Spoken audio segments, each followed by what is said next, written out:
Hello, Leo. Welcome to the Plaid Oracle. For this round of readings, I am exploring how you can access your magic.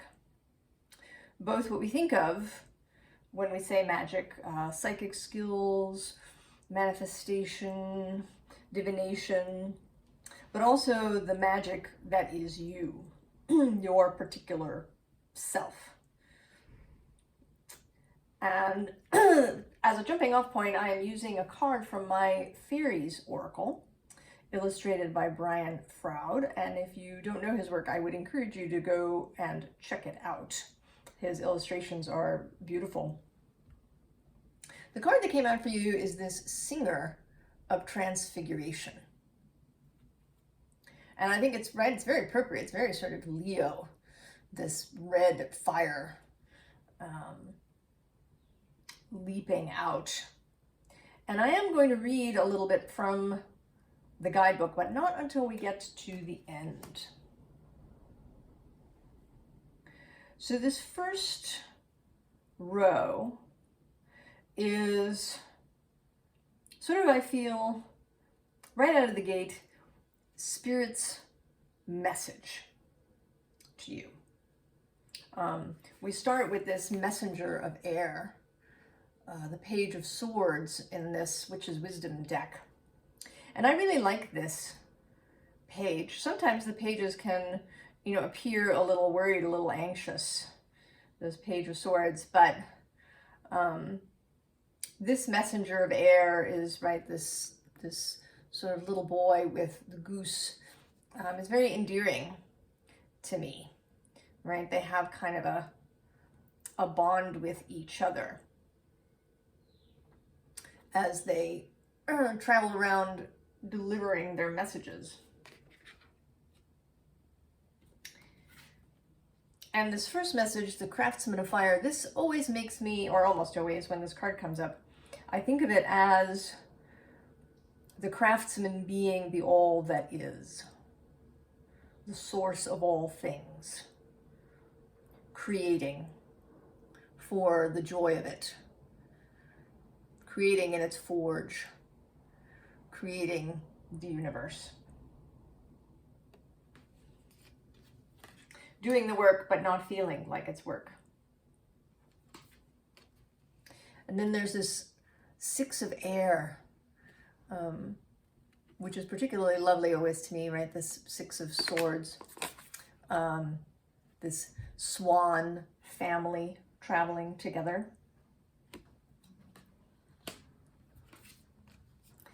And then the ancestor who's coming to bring you flowers.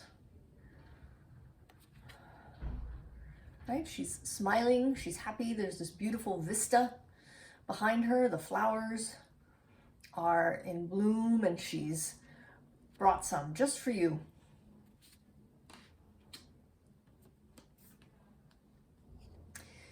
And then here too, in this Two of Water, I sort of see you actually as the otter in the water, kind of just poking your head up. And there is Spirit in the invisible world coming to touch noses with you, to show its affection and care of you. And then seriously, the Great Mother. No kidding around now. Both the Craftsman of Fire and then this Great Mother. The generative principle, the fecundity of the world and the universe flowing out.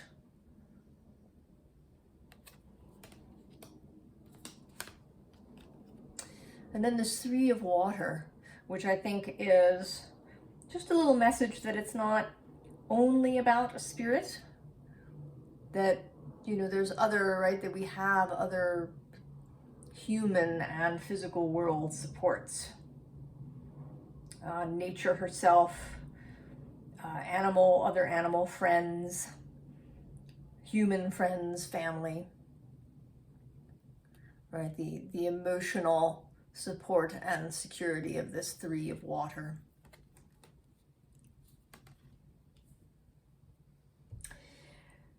I feel like, Leo, that you're having none of it. That what you want, or at least part of you wants, is a quest. I think, and usually I would say, you go, get on with your bad self. You want to have an adventure, you should have one.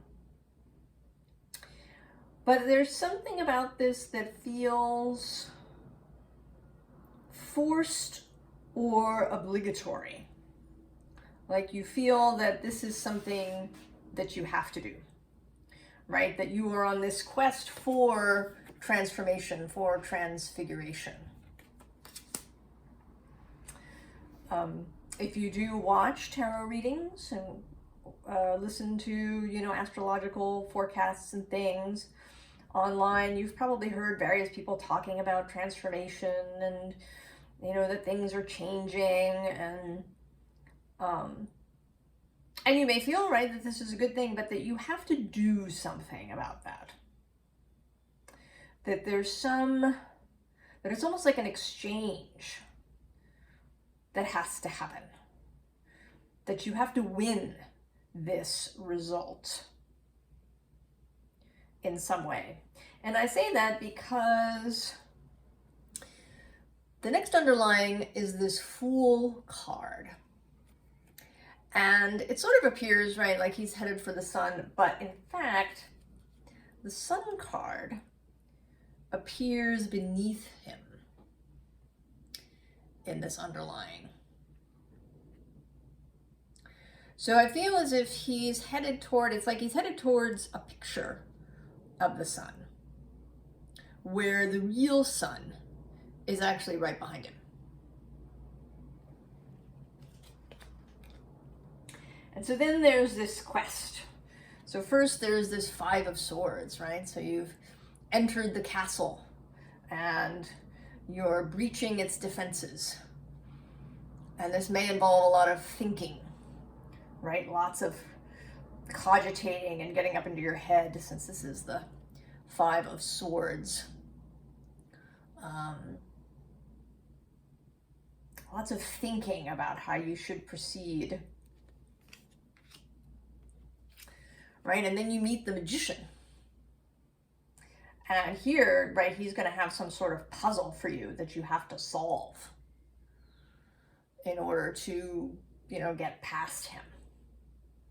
Right, he's part of right, you have to figure it out. And then we get the Wheel of Fortune. And so you're also considering, how can you improve your luck, right? How can you get fortune on your side so that this wheel turns in your favor, so that you can reach this Ace of Wands, this success, this new beginning. How can you get there? That there's these trials that you have to pass through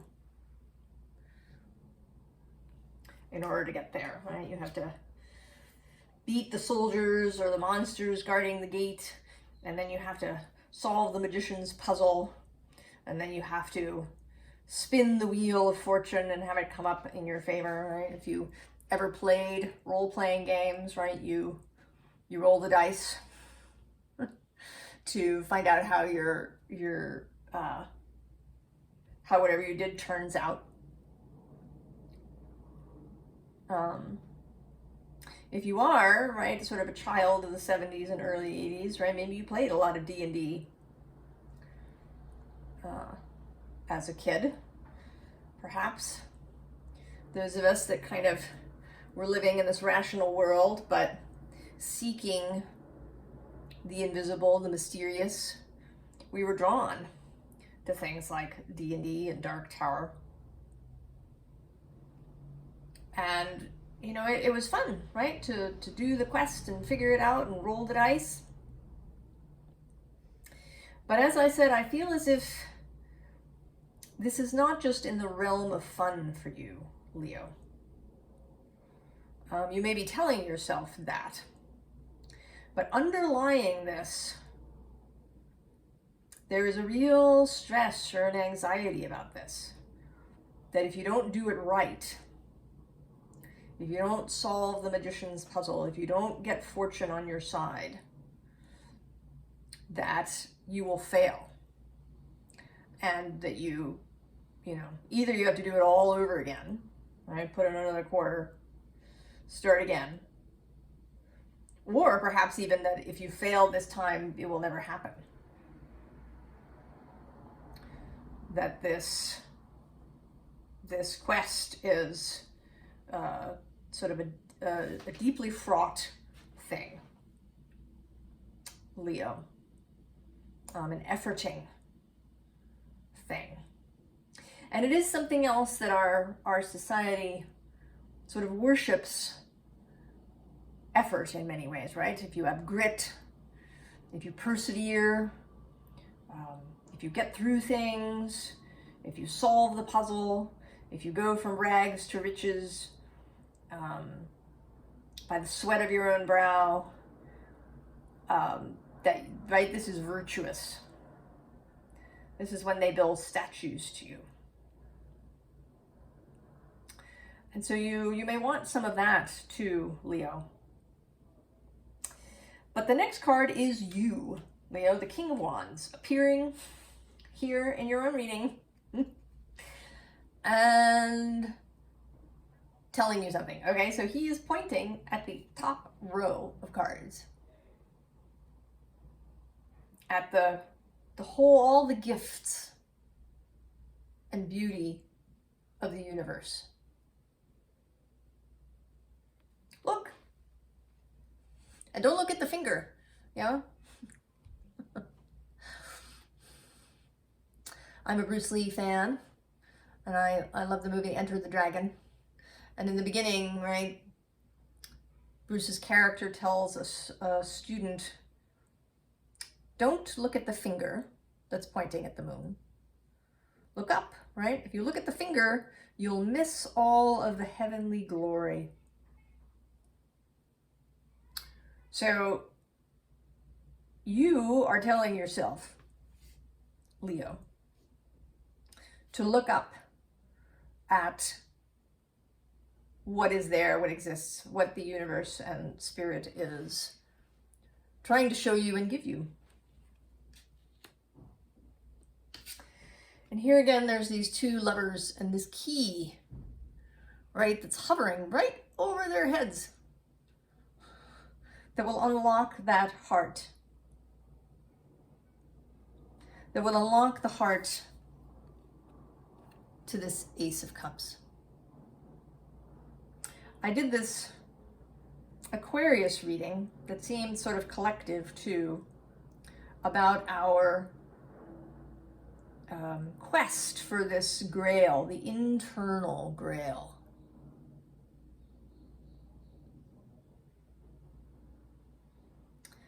And, you know, how you quest is, of course, an individual matter.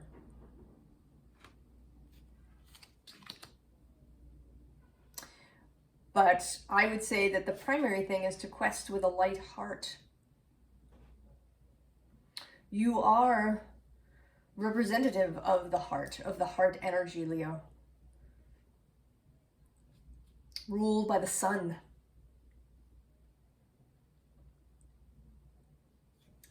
This sun that is internal, that is right, it's right behind you, right?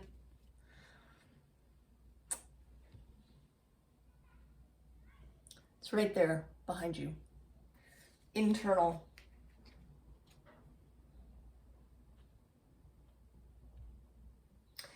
And so here on this bottom row, I feel, right, it's sort of a mixed thing, but the first card is the Swan.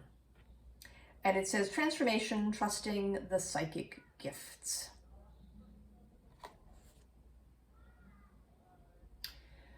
And I think that you're waffling about this. Leo, I think that you believe that you have them, but that you have to do something, right? Very, like, possibly very specific, right? You have to find the right practice, the right spiritual thing, the right method, that you have to be in a particular kind of meditative state, that you have to find the right divination method. There's this whole feeling of solving something, solving a puzzle. Now,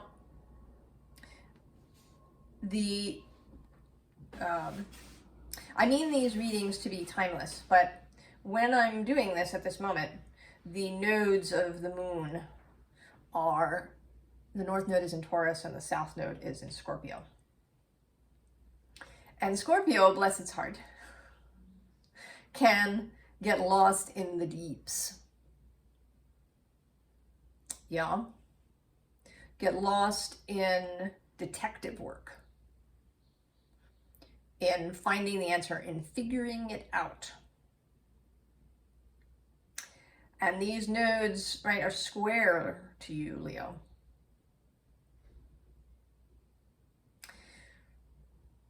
But the north node, right, is being accompanied currently by Uranus.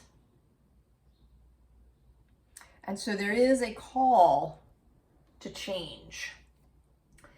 And I think that Uranus is showing up here in your reading, right underneath the swan, as the Merlin, the magician, and sort of Merlin in particular, I think, and the Merlin in this case because of this dragon in this card, this partnership with the dragon.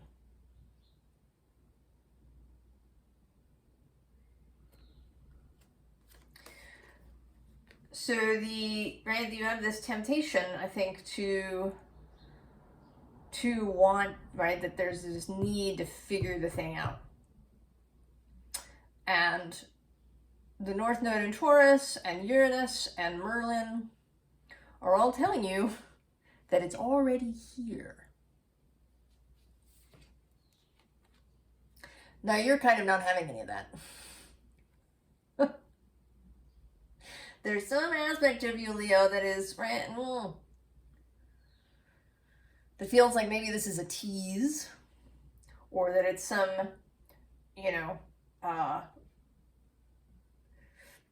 plot, right, or test, that it can't possibly be that simple. It can't, right? The world is a complicated place. It cannot possibly be simple.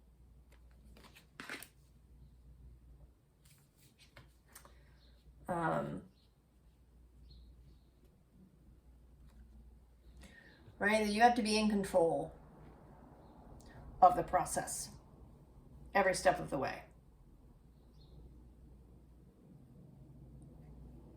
All right?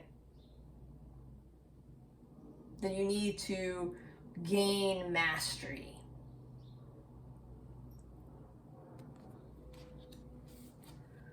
Here with the owl, that you need to see properly, and that you can only do it in some particular way, and that you have to find it.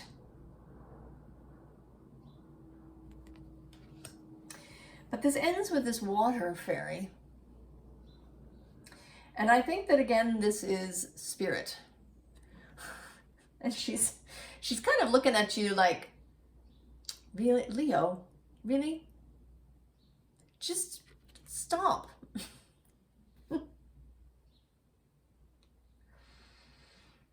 Just stop.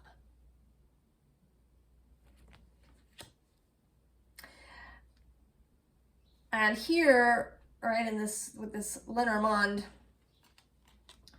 there's this mountain that you are supposed to climb to reach the top. And you really weighed yourself down. This cross has shown up a couple of times now, and this anchor. Weighing yourself down with all of these self-imposed rules. I mean, they may be things that people have told you that you learned growing up, but you've really taken them to heart and are kind of holding them, clutching them to your bosom, Leo. Covering up your heart space with these various rules that you feel you have to follow. And I don't normally take reversals, but if one, and I shuffle so that the cards stay upright, so that when one appears upside down, I always feel that's significant. And so here you are, showing up as the upside down lady. And you're kind of, right, you're looking at this mountain through, right, the cross and the anchor are between you and this mountain, and you're upside down. But under the mountain is the answer. The child. Right? Children know. Right? Little children. Although I suspect that perhaps the age is getting younger all the time when this period ends. But little children, right? Toddlers, 3-4-year-olds, before society and technology have really taken hold. They know their magic. They don't look for magic or, try to figure it out. They know.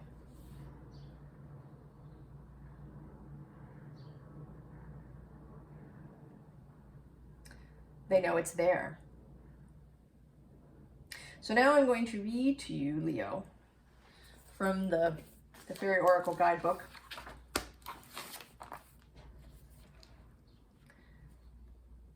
The Singer of Transfiguration tells us that we have been through the gate. We have passed through the initiation process, and we have reached a new way of being, reflecting deep transformation within ourselves. Things will never again be what they once were. Things will never be seen in the same way by us, and this is a good thing. The singer's joyful, passionate, bright blaze of color heralds a time of fulfillment and accomplishment. As with the other singers, the power and joy of this one radiates especially strongly to the things and beings symbolized by the cards around it. And the cards directly below this card in the first row, Leo, are all the gifts of the universe. Like the reborn, renewed phoenix, this singer is aflame with vibrant, expanded life.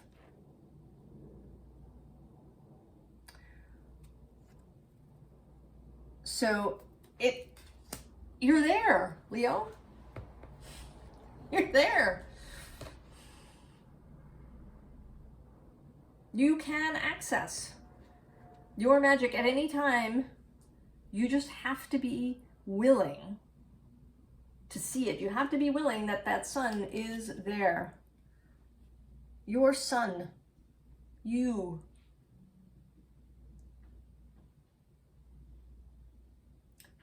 Is right there. There's no monsters to battle or magician to figure out or wheel of fortune to spin. You are there.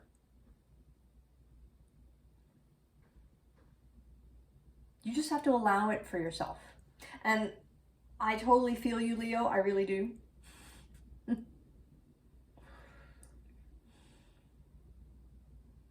I have a thing for figuring things out myself.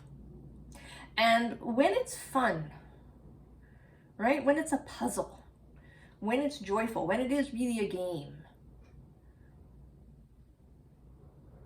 then the puzzle is great. And, you go and have the adventure. But if it's feeling fraught or painful, if the stakes seem enormous, then that's not the truth, Leo. The truth of the universe, of the source of all things, the all that is, is love and beauty.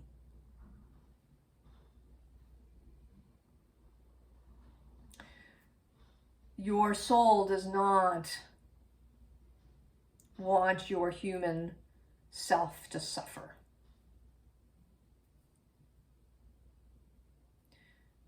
Certainly you came here to have experiences, to feel all different kinds of ways.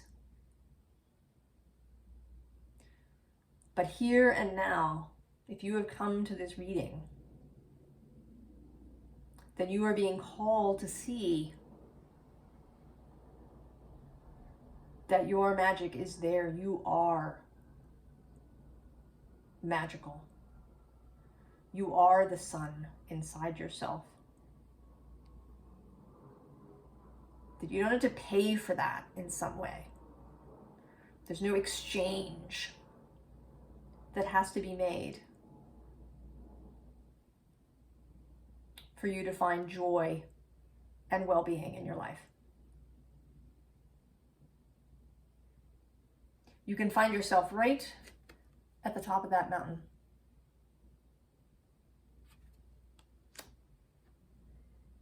If you are willing to see that it is so. To follow your own inner prompting.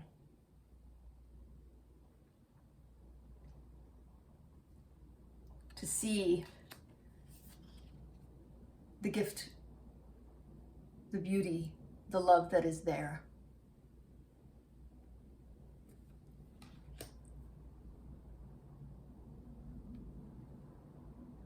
I wish you all of the very best, Leo. I hope that you see the magic and the beauty and the sun that is you. I will see you next time. So long, Leo.